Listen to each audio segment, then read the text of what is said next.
Hello everyone, my name is Pratik and ये video है मेरी स्निपेट्स के बारे में, जिसके बारे में आपने ऑलरेडी देख ही लिया होगा या देखने वाले होंगे। ये स्निपेट्स मेरे जो यूट्यूब के हमने जो सेशंस लिए हैं उसी में से एक क्लिप के रूप में आपके लिए एक्सट्रैक्ट किए गए हैं। जो इम्पोर्टेंट बातें हैं, जो फैक्ट्स है, जिसके बारे में डिस्कशन मैंने हिस्ट्री के अंदर किया हुआ है। तो अगर आपको पसंद आए तो ये स्निपेट्स को, ये क्लिप्स को जरूर से लाइक करेगा। एंड अगर आप हमारे साथ जुड़ना चाहते हो for our live classes, you are most welcome to join us on the let's crack UPSC CSC platform, जो कि ये तो है ही। इसके सिवा अनअकैडमी प्लेटफॉर्म के ऊपर भी आप हमारे साथ ज्वाइन कर सकते हो और आपकी जो यूपीएससी सिविल सर्विसेज का जो सपना है उसको पूर्ण करने में हम आपके लिए बहुत ही मददरूप होंगे। सब्सक्रिप्शन लेने के लिए डिस्क्रिप्शन बॉक्स में लिंक अवेलेबल है, उसके ऊपर क्लिक करिएगा और कोड को यूज करेगा PN live. Thank you very much. Let's crack it. जय हिंद। फ्रेंच और अंग्रेजों के बीच में लड़ाई कैसे होती है? अब देखो, फ्रेंच और अंग्रेजों के बीच में लड़ाई होती है जिसे हम लोग कहते हैं कार्नाटिक वॉर्स। किसे क्या कहते हैं? कार्नाटिक वॉर्स कहते हैं। अब कार्नाटिक वॉर्स क्यों हुए, उसके पीछे का कारण यह था कि लॉर्ड डुप्ले करके जो फ्रेंच गवर्नर आया, कहाँ पे आया है? Fort Louis. फोर्ट लुइस जिसे हम लोग पौंडीचेरी के रूप में पहचानते हैं, वहां पे उसने किया कि मैं अपना साम्राज्य को एक्सपांड करूंगा।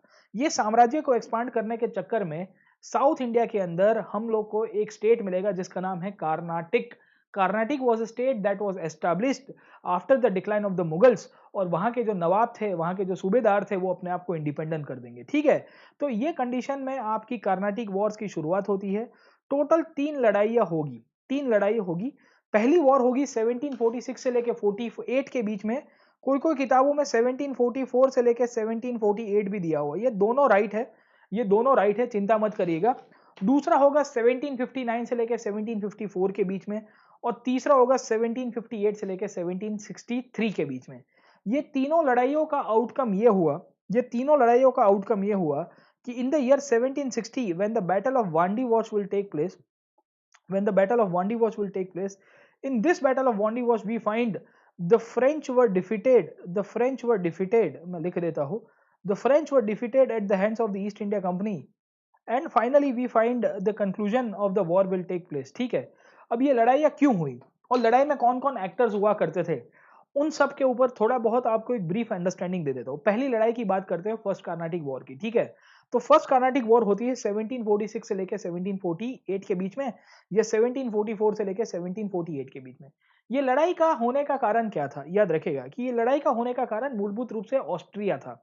Austria is a place in Europe, और वहां का जो राज परिवार था, वहां का जो फैमिली था, रॉयल फैमिली, उनके अंदर लड़ाई चल रही थी। That is known as the war of succession.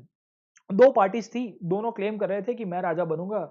दूसरी उनकी एक सिस्टर हुआ करती जो कहती थी कि मैं मोनार्क के रूप में एस्टेब्लिश करूंगी। ये दोनों पार्टी फैमिली के अंदर फाइट कर रहे हैं। तो यहाँ पे डच और फ्रेंच ने, है ना, सॉरी, ब्रिटिश और फ्रेंच ने प्रॉक्सी वॉर करने की शुरुआत की। प्रॉक्सी वॉर का मतलब क्या होता है? दोनों एक दूसरे के साथ कन्फ्लिक्ट के ऊपर आएंगे and they will be claiming the power, getting a point. तो उसके कारण फर्स्ट कार्नाटिक वॉर हुआ। In this first Carnatic war lord Dupleix जो था उसने उंगली कर दी, उसने, है ना, छेड़खानी कर दी। किसके साथ? अंग्रेजों के साथ। और अंग्रेजों का जो फोर्ट विलियम है उसके ऊपर भी अटैक किया। और कार्नाटिक करके एक स्टेट है, कार्नाटिक करके जो स्टेट है मैंने आपको बताया, which was the main state which was ruled by the nawab. नवाब जो था कर्नाटक का मूलभूत रूप से, जहां पे अंग्रेजों के काफी अच्छे रिलेशंस थे, वहां पे इसकी कन्फ्लिक्ट हो जाती है। कर्नाटक आज का मॉडर्न तमिलनाडु के अंदर आपको मिलेगा। ठीक है, तो उसके अंदर हमको ये देखने को मिला कि कर्नाटक स्टेट का जो मुख्य कैपिटल था, जिसका नाम था आरकोट, ARCOT, याद रखेगा, ARCOT, आरकोट करके जो स्टेट है, Arcot was the capital of the Carnatic state. और वहां का जो नवाब था, उनके साथ ये कन्फ्लिक्ट में आते हैं, और उसके बाद ये लड़ाई हो जाएगी लॉर्ड डुप्ले के द्वारा। अब लॉर्ड डुप्ले को उस टाइम पे मदद करने के लिए मॉरिशियस से सेना आती है। याद रखिएगा, मॉरिशियस से एक फ्रेंच गवर्नर था, वो अपनी आर्मी भेजेगा, अपनी नेवी भेजेगा, और अंग्रेजों को बरोबर का पानी पिलाएगा। और अंग्रेज ऑफिशियल था ये रॉबर्ट क्लाइव, और इनका नाम आपने सुना होगा। ये इस दौरान इंडिया के अंदर आते हैं। वी सी कि बहुत बड़े इश्यूज क्रिएट होंगे ब्रिटिश और फ्रेंच के बीच में। ये जो लड़ाई थी, इसमें फ्रेंच का पलटा बहुत भारी रहा। In the first Carnatic war the French were able to overpower the British and they able to maintain the status quo. ये status quo के बाद इनकी एक संधि होती है, जिसे हम लोग कहते हैं द ट्रीटी ऑफ आइक्स-ला-चैपल, आई-ला-चैपल के रूप में हम लोग पहचानते हैं।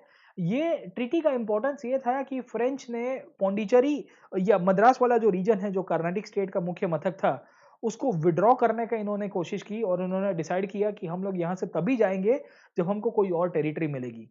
ये टेरिटरी मिलती है क्यूबेक की। Quebec is a place in America, ठीक है, याद रहेगा आपको, कनाडा के अंदर प्लेस मिल जाएगा। उसके बाद ट्रीटी के बाद डिसाइड किया था कि ये लोग लड़ाई नहीं करेंगे। अब लड़ाई नहीं करेंगे ऐसा तो डिसाइड तो किया था, पर लड़ाई हो जाती है। क्यों हो गई? तो इनके बीच में इनफैक्ट फिर से इनफैक्ट इशू क्रिएट होता है, जहां पे लॉर्ड डुप्ले ने फिर से उंगली कर दी। अब क्यों किया? तो कर्नाटक का जो नवाब था उनको उठला के the British wanted, the French wanted to establish their own proteges, उनका खुद का एक पपेट बिठाना चाहते थे, ठीक है। तो चंदा साहिब करके एक आपको एक कैरेक्टर मिलेगा हिस्ट्री के अंदर जब आप पढ़ोगे, तो उनको वहां पे बिठा दिया जाता है as a ruler. Getting my point? French ने कर दिया था। तो ब्रिटिश गुस्से हो जाते हैं कि यार तुमने हमारे जो दोस्त था उसको वहां पे उसको खत्म कर दिया, अनवरुद्दीन था उनका, ठीक है, और उसको मारने के बाद आपने चंदा साहिब को बिठा दिया, तो दिस इज नॉट राइट।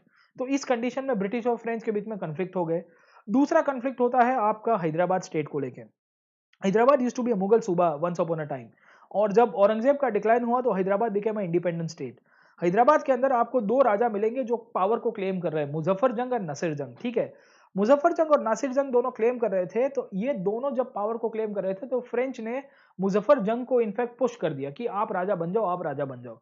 तो अंग्रेज लोगों को उससे भी गुस्सा हुआ। तो ये सब कंडीशन में हमको ये देखने को मिल रहा है कि हैदराबाद का वॉर ऑफ सक्सेशन, हैदराबाद के अंदर जो लड़ाई चल रही है मूलभूत रूप से, और वहां पे एक फ्रेंच ऑफिशियल था बसी, जिसने इनफैक्ट मुजफ्फर जंग को काफी मदद की टू बिकम द किंग। ब्रिटिशियर्स देख रहे हैं कि हैदराबाद उनके हाथ से जा रहा है और कर्नाटक उनके हाथ से जा रहा है। ये सब कंडीशन में इनकी लड़ाई हो जाती है। This is known as the second Carnatic war. ये सेकेंड कर्नाटिक वॉर का परिणाम ये आया कि जो फ्रेंच थे उनको काफी इस बार लड़ाई झेलनी पड़ती है at the hands of the British. और रॉबर्ट क्लाइव जो ब्रिटिश लेटर ऑन फिर गवर्नर बनेगा अभी थोड़ी टाइम के बाद, वो काफी अपना इनफैक्ट अपना होल्ड को एस्टेब्लिश करेगा, और भारत के अंदर जो हम लोग कह सकते हैं कि फ्रेंच को काफी एक फटका पड़ेगा, ठीक है। ये लड़ाई के बीच में ही डुप्ले को वापस बुला दिया जाता है। गॉडेयू करके एक नया गवर्नर आया, और लेटर ऑन इनके बीच में ट्रीटी साइन होती है, that is known as treaty of Pondicherry. याद रखेगा why this treaty of Pondicherry? The French and the British decided not to fight. हाँ, तो पौंडीचेरी की संधि किसके बीच में हुई? अंग्रेज और फ्रेंच के बीच में हुई। बहुत ही इंपॉर्टेंट ट्रीटी होती है हिस्ट्री को अंदर, तो आपको ये पॉइंट पता होना चाहिए कि इसका क्या सिग्निफिकेंस है। उसके बाद इन्होंने डिसाइड किया कि ये लोग लड़ेंगे नहीं, इन्होंने फिर से डिसाइड कर दिया कि नहीं लड़ेंगे। फिर आपका एक साल निकलता है, फिर उंगली हो जाती है। अब देखो ये उंगली होने का कारण क्या था? 7 ईयर्स वॉर। अंग्रेज और फ्रेंच अमेरिका के अंदर लड़ाई कर रहे थे, that is known as the 7 years war. Europe के अंदर भी इनकी लड़ाई चल रही थी, that is also known as the 7 years war. 1756 से लेकर 1763 के बीच में लड़ाई हुई। ये 7 ईयर्स वॉर्स का इंपैक्ट इंडिया के अंदर पड़ा। इंडिया के अंदर इन्होंने डिसाइड किया था why the treaty of Pondicherry that they will be maintaining status को। स्टेटस को का मतलब होता है कि हम नहीं लड़ेंगे, हम कन्फ्लिक्ट में नहीं आएंगे। बट आदमी की फितरत जो होती है ना, फितरत समझ में आता है, वो सोचता है कि यार नहीं यार अब तो कर ही देते हैं हम लोग, ठीक है। तो ये फितरत का केस था, इसके कारण इनके बीच में लड़ाई हो गई। ये जो लड़ाई होती है जिसे हम लोग 7 ईयर्स वॉर के रूप में पहचानते हैं। ये 7 ईयर्स वॉर की शुरुआत यूरोप के अंदर हुई, बट इस बार रॉबर्ट क्लाइव ने एक सर्जिकल स्ट्राइक कर दी, समझे आप लोग। अब 1757 का टाइम है। ये वो टाइम है जब बंगाल के अंदर प्लासी की शुरुआत हो गई होती है। बैटल ऑफ प्लासी अगर आप बैकग्राउंड के अंदर देखोगे तो उसी का ही पीछे बैकग्राउंड के अंदर चल रहा है। British were fighting two forces in Bengal, one was Sirajuddaulah the nawab of Bengal, अभी थोड़ी देर के बाद पढ़ते हैं हम लोग, और दूसरा अगर आप देखोगे तो फ्रेंच के साथ भी इनकी कंफ्लिक्ट हो रही है। और ये सब कंडीशन में हमको ये देखने को मिल रहा है कि ब्रिटिश और फ्रेंच लड़ रहे हैं। अब रॉबर्ट क्लाइव ने क्या किया? बंगाल के अंदर जो ब्रिटिश ये कहूंगा कि फ्रेंच जो सेटलमेंट था चंद्रनगर, उसको कैप्चर कर दिया, तो फ्रेंच कमजोर हो गए। उसके बाद जो फ्रेंच गवर्नर था पौंडीचेरी में, उसका नाम था लैली, काउंट दी लैली, नाम याद रखेगा। उसने फिर अंग्रेजों के ऊपर अटैक किया। बट ये कंडीशन में ब्रिटिशियर्स जो थे उनका पलड़ा भारी रहता है, और कहते हैं कि तमिलनाडु के अंदर लड़ाई होती है, वांडी वॉश करके जो जगह है, वंदवस्तु के रूप में या लोकल नाम से पहचाना जाता है। यहाँ पे वांडी वॉश की लड़ाई में जो ब्रिटिश फोर्सेस थे वो डोमिनेट कर देते हैं, किसके सामने? फ्रेंच के सामने। And in this battle of Wandiwash we find the British will be defeating the French. अंग्रेज फ्रेंच को डिफीट कर देंगे। और उसके बाद 1763 में जब 7 ईयर्स वॉर कंप्लीट होगा, कहाँ पे? यूरोप में और फ्रांस के अंदर। यूरोप और फ्रांस के अंदर जब 7 ईयर्स वॉर कंप्लीट होगा, उसके बाद पेरिस की संधि होती है। 1763 में ट्रीटी ऑफ पेरिस होगी। ये ट्रीटी ऑफ पेरिस के अंदर डिसाइड किया जाता है that the British and the French will not fight, the French will be not allowed to fortify their places in India, and they will be living as a protectorate state in India. Protectorate state का मतलब समझ में आता है कि ये मूलभूत रूप से भारत के अंदर ऐसे रहेंगे जहां पे हम लोग ये कह सकते हैं कि आपको ब्रिटिश ऑक्यूपेशन के अंदर रहना है। फ्रेंच के भारत के अंदर 4 मथक रहते हैं और वो 4 मथक कौन से हैं याद रखेगा। The French will be confined to 3-4 areas, the French will be confined to 3 और 4 एरियाज़। कौन से एरियाज़ है याद रखेगा। एक तो है पौंडीचेरी जो आज का एक रीजन है। दूसरा आपको मिलेगा माहे, माहे is in modern day Kerala. तीसरा आपको मिलेगा Karaikal, Karaikal is in modern day Tamil Nadu only, Pondicherry की कोस्टल एरिया में ही आपको मिल जाता है। और चौथा मिलेगा याडम, क्या मिलेगा? याडम, ठीक है? तो ये 4 एरियाज़ है। Let me come back to the side, हम लोग साइड में आ जाते हैं, आपको समझा देता हूँ। ये 4 एरियाज़ हमको यहाँ पे मिलेंगे। ये 4 रीजन के अंदर खाली फ्रेंच रहेंगे और फिर यहाँ पे फ्रेंच आर्किटेक्चर और इन सब की शुरुआत हो जाएगी, ठीक है? तो इस तरह से हमको ये देखने को मिला कि भारत के अलग-अलग रीजन्स के अंदर जो यूरोपियंस आए थे, भारत के अलग-अलग रीजन्स के अंदर जो यूरोपियंस आए थे, यूरोपियंस ने जो फैक्ट्री बनाई थी, उन सबको धीरे-धीरे पोर्चुगीज़, डच और फ्रेंच को डिफीट करने के बाद ब्रिटिश ईस्ट इंडिया कंपनी का अपना दबदबा बन जाएगा। अब यहाँ से एक क्वेश्चन आता है कि फ्रेंच क्यों हार गए? तो फ्रेंच के हारने के पीछे क्या कारण थे? पहला कारण याद रखिएगा, फ्रांस की कंपनी सरकारी कंपनी थी। सरकारी कंपनी की एफिशिएंसी कम होती है कंपेयर टू प्राइवेट कंपनी, ऐसा माना जाता है। हर बार ऐसा ज़रूरी नहीं है, बट हम लोग ये कह सकते हैं कि फ्रेंच ब्यूरोक्रेसी के अंदर चल रहा था, राजाशाही के साथ चल रहा था, डिसीजन मेकिंग का पावर नहीं था और ये लोग है ना एक ही जगह के ऊपर फोकस करके रखे थे, वो थे पौंडीचेरी। पौंडीचेरी इनके हाथ से चला गया उस दिन, इनकी है ना हालत खराब हो गई। ब्रिटिशर्स के लिए फ़ायदा ये हुआ कि ब्रिटिशर्स जो है इनके 3 बेसेस इंडिया के अंदर हुआ करते थे। मैंने आपको बताया ब्रिटिशर्स के 3 बेसेस थे। बॉम्बे, बॉम्बे के साथ-साथ अगर आप देखोगे तो बंगाल और बंगाल के साथ-साथ अगर आप देखोगे तो आपको मिल जाएगा the Madras region as well. And the British had more bases in India, because they had more bases in India we find कि बहुत सारे जो पर्सपेक्टिव है उसमें ब्रिटिश का पलड़ा भारी रहता है, फ्रेंच का बहुत ही कमज़ोर होता है। इनफैक्ट फ्रेंच ने एक से ज़्यादा जगह पे युद्ध करने का है ना वो गलती कर दी। उन्होंने अमेरिका के अंदर भी लड़ाई की, उन्होंने यूरोप में भी लड़ाई की, उन्होंने इंडिया में भी लड़ाई की। अब सैनिक तुम्हारे पास लिमिटेड है भाई, तुम राजा के सैनिक हो और राजा के सैनिक के रूप में आपको ज़्यादा सैलरी भी नहीं मिल रही है और राजा आड़े-तेड़ खर्चा कर रहा है, ठीक है?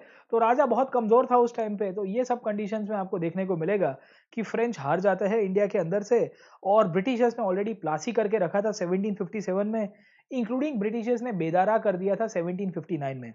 ब्रिटिशर्स को साइकोलॉजिकली काफ़ी सपोर्ट मिल रहा था, क्यों? क्योंकि ब्रिटिशर्स ने प्लासी की लड़ाई की थी 1757 में, बंगाल के अंदर पॉलिटिकली ये लोग जीत गए थे। 1759 में ब्रिटिशर्स ने बेदारा की लड़ाई की थी, किसकी? बेदारा। ये बेदारा की लड़ाई का इंपॉर्टेंस क्या था कि ब्रिटिशर्स ने डच के साथ फाइट किया था in the battle of Bedara और डच को भी हरा दिया था। तो ब्रिटिशर्स साइकोलॉजिकली थोड़े पावरफुल थे एंड बिकॉज साइकोलॉजिकली पावरफुल थे तो they were able to defeat the French in India and finally we find Europeans जो थे उनको खत्म कर दिया जाता है। गिने चुने यूरोपियंस अलग अलग विस्तार में रहेंगे पर ब्रिटिशर्स के सामने अब कोई लड़ाई नहीं कर पाएगा।